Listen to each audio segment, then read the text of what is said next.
आए तो परवाह क्यों कर रही हो।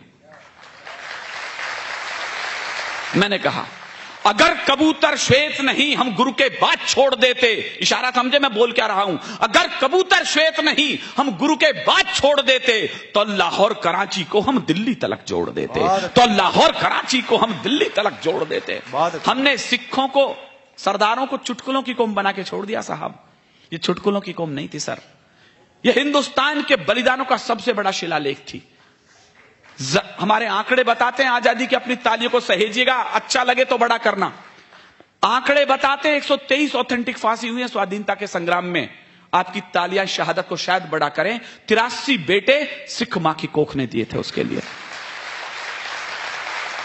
हमारे बड़े कवि हैं हरिओम पंवार जी, उन्होंने लिखा है हम कर्जा खाए बैठे हैं गुरु गोविंद की कुर्बानी का, हम क्या एहसान चुकाएंगे इनकी आंखों के पानी का, हम इनकी गणना करते हैं आजादी के आधारों में, जिनके आगे जिनके दो दो बेटे चिन गए दीवारों में, जिनके आगे जिनके दो दो। इतिहास में उदाहरण नहीं मिला किसी मां के 4 बेटे और चारों के चारों इस तरीके से बलिदान हुए हों। 2 बेटे चमकौर के युद्ध में प्राण त्याग गए, 2 बेटे सरहिंद की दीवार में जिंदा चिनवा दिए गए, फतेह सिंह और जोरावर सिंह। छोटे भाई के गर्दन तक ईंट आई तो बड़ा भाई रोने लग गया। छोटे ने कहा बड़े भैया डर गए लगते हो, बलिदान आया, मृत्यु सामने दिखी तो आंखों से आंसू आ गए। बड़े ने कहा नहीं छोटे डरा नहीं हूं। कहले फिर रोते क्यों?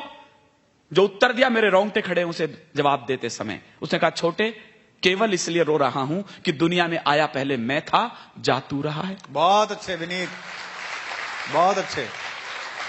उधर दोनों बेटे चले युद्ध करने के लिए चमकौर के युद्ध में, तो अचानक रण क्षेत्र से बीच में से वापस लौटे, गुरु मां के पास आए। कहने लगे मां डर गई कि कहीं दोनों बेटे कायर तो नहीं निकले। उसने पूछा बीच में कैसे आ गए युद्ध में से? कहने लगे मां प्यास लगी है। मां के आंखों में लाल डोरे उभरे। कहने लगा शर्म नहीं आती, रण क्षेत्र में खड़े हो, शत्रु के लहू से अपनी प्यास क्यों नहीं बुझा लेते? चारों के चारों बेटे शहीद हो गए। तो गुरु मां रोने लगी, गुरु गोविंद सिंह के पास गई, मेरी कोख खाली हो गई है, मैं जीऊं तो जीऊं किसके लिए? गुरु गोविंद सिंह का इतनी सी बात के लिए क्यों रोती हो? कहना आप जिंदा रहने के लिए बचा क्या है? गुरु गोविंद सिंह ने जो जवाब दिया सोने के अक्षरों में लिखा जाना चाहिए, देश धर्म के वास्ते वार दिए सुचार। मत बजाना विनीत चौहान की कविता पर ताली। आकाश में कहीं चारों बेटों की आत्मा अजर और अमर होती हो तो आपकी गगन भेदी तालियां इस पंडाल के ऊपर पहुंचे।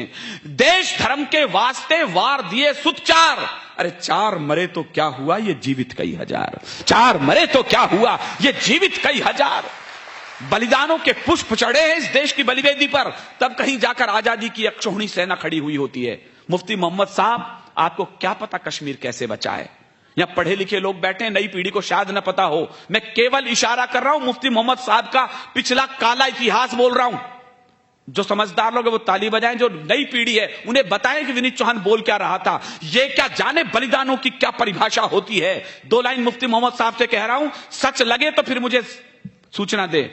ये क्या जाने बलिदानों की कैसी भाषा होती है, ये क्या जाने कुर्बानी की क्या परिभाषा होती है। जो अपनी बेटी के बदले में हत्यारे छोड़ चुके वो पहले ही भारत मां से अपने रिश्ते तोड़ चुके, वो पहले ही भारत मां से अपने रिश्ते तोड़ चुके। अच्छा है विनीत, बहुत अच्छा है। तो मैंने कहा अगर कबूतर श्वेत नहीं हम गुरु के बात छोड़ देते तो लाहौर कराची को हम दिल्ली तलक जोड़ देते। अब भी अटल इरादे लेकर भारत के लोगों जागो, शांति मंत्र की पूजा छोड़ो, दुश्मन